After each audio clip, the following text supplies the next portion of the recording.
Bonjour, c'est Android Programmation, on se retrouve pour une nouvelle vidéo. Alors aujourd'hui, je vais vous expliquer comment créer un chronomètre.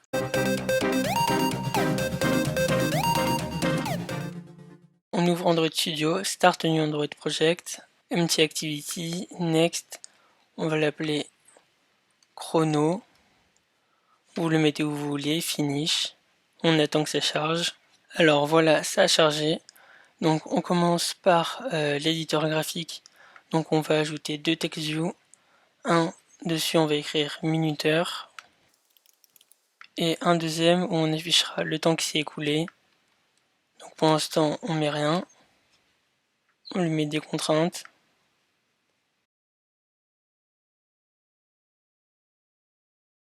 Ça on peut l'enlever. On va mettre deux boutons, un pour lancer le chronomètre et un pour mettre pause ou play.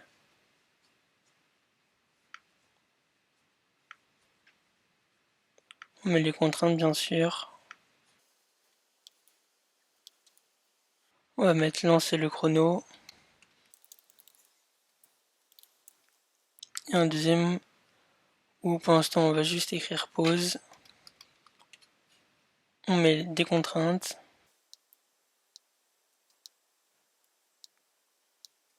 Alors oui, on va encore remettre des contraintes. Juste ça, on va le mettre par rapport à ça. Là c'est bon. Juste on va agrandir un peu le texte. Donc size. Ici on augmente, on va mettre à 24 par exemple. Voilà, et ça aussi, on va le mettre à 24. On va agrandir un peu ça pour pouvoir mettre les minutes et les secondes. Voilà. Et ça, on va mettre que c'est le texte. Ça, on va mettre, là on met yes bien sûr. Ça, on met que c'est lancer du coup le chrono. Et ça, on va mettre pause. Ça sera pause et play, mais pour l'instant, on va juste mettre pause comme idée. Yes. Donc maintenant, on va dans le code, on va relier tout ça. Donc TextView, on en a un à relier. Donc on va mettre texte, point virgule. Donc des boutons, on en a deux, un lancer le chrono et un pause. Voilà. Maintenant, on va relier tout ça par rapport à l'éditeur graphique. Donc texte, c'est égal à findViewByDR.id.text, point virgule, lancer, c'est égal à findViewByDR.id.lancer le chrono, point virgule, et un deuxième pause qui est égal à findViewByDR.id.pause. Voilà, point virgule. Maintenant on va mettre que lancer point setOnClick listener new view.click listener. Et là on va mettre qu'on doit lancer le runable. Donc ici on va l'initialiser runable t est égal à runable point virgule donc runable égale à new runable. Voilà, point virgule bien sûr ici. Là on pourra effectuer le code qu'on veut. Donc j'ai oublié mais très important, on va mettre les variables int pour seconde et minute. Et boolean, on va en avoir besoin de 3. Donc une pour lancer. Bon, on va cliquer, ce sera plus simple. Cliquer, une pause et une annulée. Donc ici, on va mettre que si if cliquer est égal à false, alors on va pouvoir lancer le runable. On va mettre new handler .post delay est égal à runable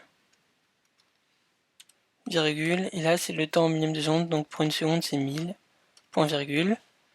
On va mettre aussi que pause c'est égal à false et que annuler c'est aussi égal à false. Et enfin, on va mettre que le bouton pose.set visibility visible. J'ai oublié au début, il faut qu'on le mette bien sûr invisible. Donc on va le mettre là, hop, set visibility invisible. Voilà. Donc vous voyez ici c'est rouge parce qu'on a mis deux fois le même nom pour la même variable. Donc on va aller la renommer et on va mettre comme nom stop. Et là on va mettre stop, ça va être bon. Et on va mettre else ici. Donc sinon, si ça a déjà été cliqué, ça veut dire qu'il faut l'arrêter. Donc déjà ici faut qu'on change le texte, faut qu'on mette que lancer.setText c'est égal à du coup, comme on a déjà cliqué dessus. Là ça va être, si on clique dessus, ça va annuler le chronomètre.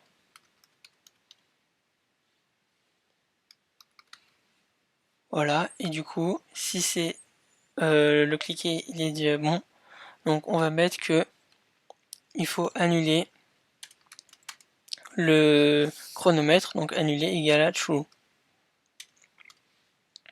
Et lancer.setText c'est égal à lancer le chronomètre.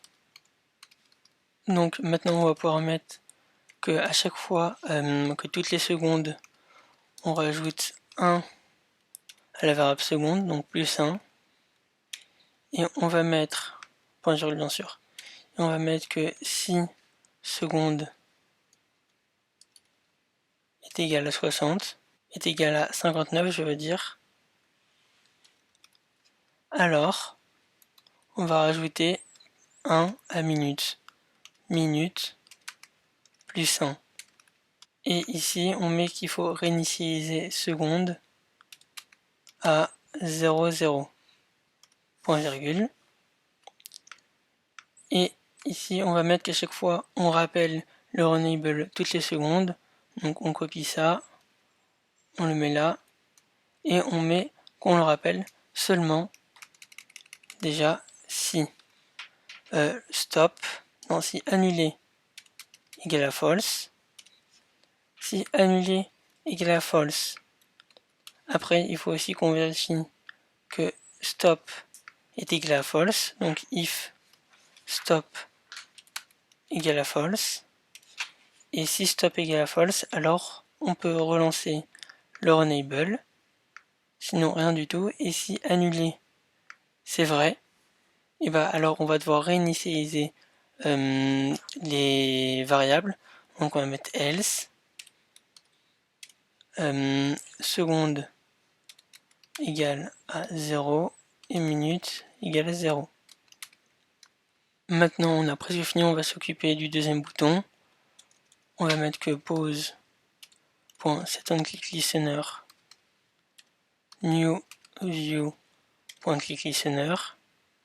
Ici on va mettre que si pose égale à false,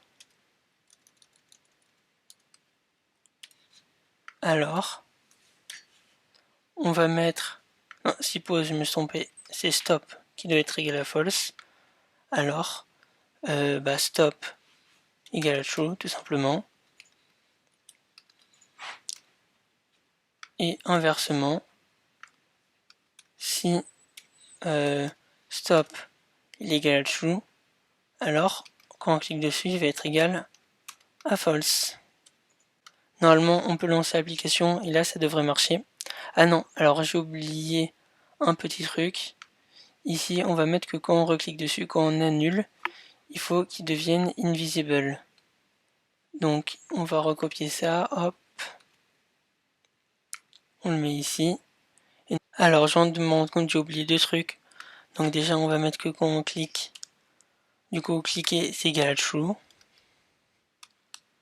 Et ici, du coup, cliquer égale à true, donc cliquer égale à false. Voilà. Et bien sûr, il faut que à chaque fois on affiche le texte. Donc on va mettre que le texte, point setText, c'est égal à... D'abord on met les guillemets car sinon on aura un bug comme c'est la variable de type int. Ici on va mettre minutes plus on laisse un espace minutes